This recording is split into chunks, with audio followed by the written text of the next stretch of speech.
প্রিয় শিক্ষার্থী, আমি এম এ বাসার। আজকে আমি তোমাদের শেখাবো বিশুদ্ধ ইংরেজি উচ্চারণের কিছু নিয়ম কানুন। চলো কথা না বাড়িয়ে প্রথমে আমরা শুরু করি। যে কোনো শব্দের শেষে যদি এমইএনটি দেখা যায় তাহলে আমরা সাধারণত মেন্ট বলে থাকি, কিন্তু আইপিএ অনুসারে এর উচ্চারণটা কেমন হবে সেটা চলো আমরা আলোচনা করি। তো লক্ষ্য করো যে কোনো শব্দের শেষে এমইএনটি যদি থাকে তাহলে মেন্ট না হয়ে এটা উচ্চারণ হবে মান্ট। তাহলে এই শব্দের উচ্চারণ কেমন হবে? ডিভেলপমেন্ট। আবার দেখো, যদি আমরা যেটা ইমপ্রুভমেন্ট বলি, এইটাকেও যদি আমরা উচ্চারণ করি তাহলে হবে ইমপ্রুভমেন্ট হবে। তোমাদের সহজ একটা পদ্ধতি, যে শব্দের শেষে যদি এমইএনটি থাকে সেখানে আমরা মেন্ট না বলে মান্ট উচ্চারণ করব। এখন চলো আমরা 3 নম্বর শব্দটি দেখি, যেটা আমরা সাপ্লিমেন্ট বলি। আইপিএ অনুসারে এর শুদ্ধ উচ্চারণ হবে সাপ্লিমেন্ট। তাহলে আবারও লক্ষ্য করো, তাহলে আমরা কি বলি? ডেভেলপমেন্ট। আবার আমরা কি বলবো? ইমপ্রুভমেন্ট। আবার কি বলবো? সাপ্লিমেন্ট। তাহলে এখন থেকে আমরা মেন্ট বলবো না, না বলে কি করব? আমরা মান্ট উচ্চারণ করব।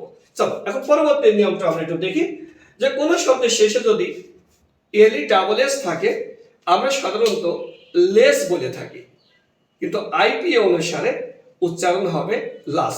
চলো লক্ষ্য করি, যেটাকে আমরা হোমলেস বলে থাকি এটা হবে হোমলাস। আবার দেখো, যেটাকে আমরা জবলেস বলে থাকি সেটা হবে জবলাস। যেটাকে আমরা এমলেস বলে থাকি সেটা হবে এইমলাস। চলো আবার বলি, এই শব্দের উচ্চারণ হবে হোমলাস, এই শব্দটির উচ্চারণ হবে জবলাস, এই শব্দটির উচ্চারণ হবে এইমলাস। তাহলে আমরা এলই ডাবল এস থাকলে লেস না বলে আমরা লাস উচ্চারণ করব। চলো পরবর্তী নিয়মটা দেখি। কোন শব্দের শেষে যদি ডিইএনটি থাকে আমরা সাধারণত ডেন্ট বলে থাকি, কিন্তু আইপিএ অনুসারে ইংরেজি শুদ্ধ উচ্চারণের নিয়ম অনুসারে উচ্চারণ হবে ডন্ট। যেমন স্টুডেন্ট যেটা আমরা বলি সেটা হবে স্টুডেন্ট, স্টুডেন্ট। আবার দেখো, যেটাকে আমরা বলি প্রেসিডেন্ট, প্রেসিডেন্ট, কিন্তু এটা কিন্তু প্রেসিডেন্ট হবে না, এটা হবে প্রেসিডেন্ট, প্রেসিডেন্ট। আবার দেখো, যেটাকে আমরা ইভিডেন্ট, ইভিডেন্ট মনে করি, এভিডেন্ট, উচ্চারণ হবে এভিডেন্ট, এভিডেন্ট। আবারও বলি স্টুডেন্ট, প্রেসিডেন্ট, এভিডেন্ট।